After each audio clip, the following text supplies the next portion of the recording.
দেশের বাইরের খবর। অবশেষে ইসরায়েলের সাথে যুদ্ধবিরতি চুক্তিতে সম্মত হয়েছে হামাস। এর মধ্য দিয়ে শেষ হচ্ছে দীর্ঘ 15 মাসের রক্তক্ষয়ী যুদ্ধ। 3 ধাপে কার্যকর করা হবে এই চুক্তি। এতে হামাসের কাছ থেকে মুক্তি পাবেন ইসরায়েলি জিম্মিরা, বিনিময়ে ফিরিয়ে দেয়া হবে ফিলিস্তিনি বন্দীদের। চুক্তি অনুসারে একে একে উপত্যকা ছাড়বেন সব ইসরায়েলি সেনা। চুক্তিতে সম্মত হওয়ার পর আনন্দের ঢেউ বয়ে যায় ইসরায়েল এবং গাজায়।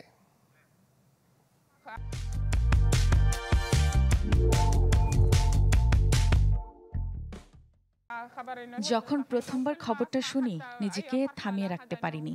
চিৎকার করে কেঁদেছি আর দৌড়েছি।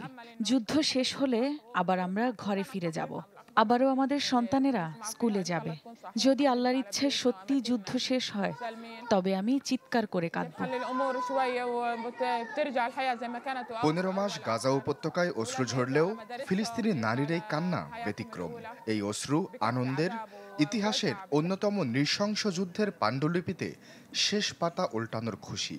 যুদ্ধবিরতি ঘোষণা আসার পর এভাবেই প্রতিক্রিয়া জানান ফিলিস্তিনিরা। আমার মনে হচ্ছে আমার হৃদয় আমার গলায় এসে আটকেছে। আমার বিশ্বাস হচ্ছে না, সত্যিই কি শেষ হতে যাচ্ছে এই যুদ্ধ। বুধবার রাতে কাতার থেকে আসে সে ঘোষণা শুধু ফিলিস্তিনিরা নয়, যা শুনতে ব্যাকুল হয়েছিল বিশ্বের অধিকাংশ বিবেকবান মানুষ। আমরা আনন্দের সাথে ঘোষণা করছি, কাতার, মিশর ও যুক্তরাষ্ট্রের যৌথ মধ্যস্থতায় যুদ্ধবিরতিতে সম্মত হয়েছে দুই পক্ষ। খুব শিগগিরই আমরা জিম্মি ও বন্দি বিনিময় শুরু করতে পারব।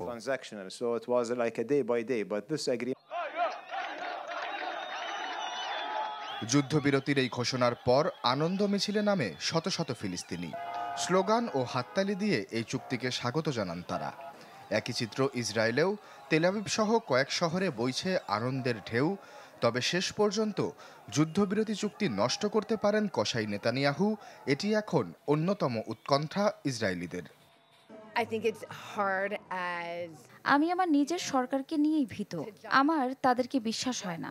নিশ্চয়ই তারা শেষ মুহূর্তে এমন কিছু করে ফেলবে যাতে চুক্তিটি পণ্ড হয়। হয়তো তারা আবার কোনো ভুল করবে। এরপরও যদি চুক্তিটি বাস্তবায়ন হয়, জিম্মিরা ফিরে আসে, তাতেই আমি খুশি।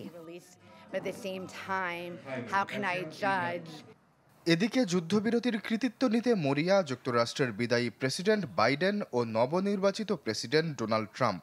শুরুতে নিজের সামাজিক প্ল্যাটফর্ম ট্রুথ সোশ্যালে পোস্ট দিয়ে ট্রাম্প বলেন, তিনি নির্বাচনে না জিতলে এই যুদ্ধবিরতি কোনোদিন বাস্তবায়ন হতো না। এর পরপরই হোয়াইট হাউস থেকে আসে ভিন্ন ঘোষণা।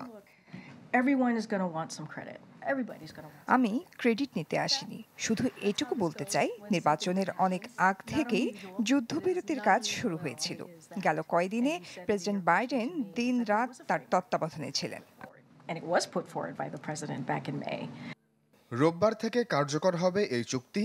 শর্ত অনুযায়ী 3 দফায় ফিরিয়ে দেয়া হবে সকল ইসরায়েলি জিম্মিদের। মুক্তি পাবেন ফিলিস্তিনি বন্দীরাও। বিনিময়ে উপত্যকা থেকে ধাপে ধাপে সরে যাবে আইডিএফ সেনারা। আশ্বাস চৌধুরী, চ্যানেল 24।